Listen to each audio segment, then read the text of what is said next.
Hello guys, welcome back to my YouTube channel tech తోతు. Guys, ఈ వీడియోలో మనం మన యూట్యూబ్ ఛానల్ యొక్క బ్యానర్ ఇమేజ్ని ఎలా క్రియేట్ చేయాలో తెలుసుకోబోతున్నాం. బ్యానర్ ఇమేజ్ మన ఛానల్లో ఒక మేజర్ రోల్ ప్లే చేస్తుంది. ఎందుకంటే ఒక వ్యూవర్ మన ఛానల్ ఇంటర్ఫేస్ ఓపెన్ చేసినప్పుడు అతను ముందుగా చూసేది మన ఛానల్ యొక్క లోగో మరియు బ్యానర్ ఇమేజ్. ఈ లోగో మరియు బ్యానర్ ఇమేజ్ను మనం ప్రొఫెషనల్గా క్రియేట్ చేసుకుంటే వ్యూవర్స్ మన ఛానల్ను సబ్స్క్రైబ్ చేసే ఛాన్సెస్ ఎక్కువ ఉంటాయి.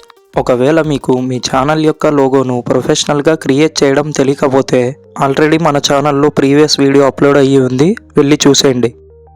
సో ఇక లేట్ చేయకుండా వీడియోని స్టార్ట్ చేద్దాం.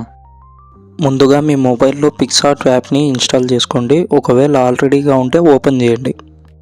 ఎడిట్ ఏ ఫోటోపై క్లిక్ చేసి బ్యాక్గ్రౌండ్లోకి వెళ్ళి మీకు కావాల్సిన బ్యాక్గ్రౌండ్ కలర్ని అయితే సెలెక్ట్ చేసుకోండి. ఆ తర్వాత టూల్స్లోకి వెళ్ళి క్రాప్లో 16:9 రేషియోని సెలెక్ట్ చేసుకోండి. ఆ తర్వాత యాడ్ ఏ ఫోటోపై క్లిక్ చేసి మీకు కావాల్సిన ఇమేజ్ను యాడ్ చేసుకోండి. నేనైతే నా ఛానల్ లోగో ఇమేజ్ని బ్యాక్గ్రౌండ్ రిమూవ్ చేసి యాడ్ చేసుకున్నా. యాడ్ చేశాక ఇమేజ్ని ఇలా చిన్నగా చేసుకోండి. ఆ తర్వాత టెక్స్ట్లో ఒక కోట్ని అయితే రాసుకుంటున్నాను. మీకు కావాలంటే మీ ఛానల్ పేరు అయినా రాసుకోండి. ఆ తర్వాత ఇమేజ్ పక్కన టెక్స్ట్ని అడ్జస్ట్ చేసుకోండి. ఇలా అడ్జస్ట్ చేసుకున్నాక పైన డౌన్లోడ్ ఆప్షన్ పైన క్లిక్ చేసి ఇమేజ్ని మీ గ్యాలరీలో సేవ్ చేసుకోండి. ఆ తర్వాత యూట్యూబ్లో వచ్చేసి మీ ఛానల్ని ఓపెన్ చేసుకోండి. ఈ బ్యానర్ ఇమేజ్ని చేంజ్ చేసేందుకు ఈ పెన్సిల్పై క్లిక్ చేయండి.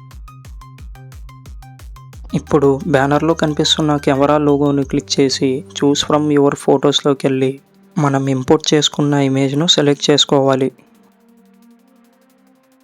ఇందులో సరిగ్గా డ్రాగ్ చేసి జూమ్ అవుట్ చేసుకొని ఈ ఆల్ డివైజెస్ అనే బాక్స్లో ఫిట్ అయ్యేటట్లుగా సెట్ చేసుకోండి. ఇలా కరెక్ట్గా సెట్ చేసి పైన సేవ్ అనే ఆప్షన్పై క్లిక్ చేసి సేవ్ చేసేయండి. వితిన్ ఫ్యూ సెకండ్స్లోనే మీ బ్యానర్ ఇమేజ్ అప్డేట్ అయిపోతుంది. సో మనం చేసిన బ్యానర్ ఇమేజ్ ఈ విధంగా అప్డేట్ అయిపోతుంది.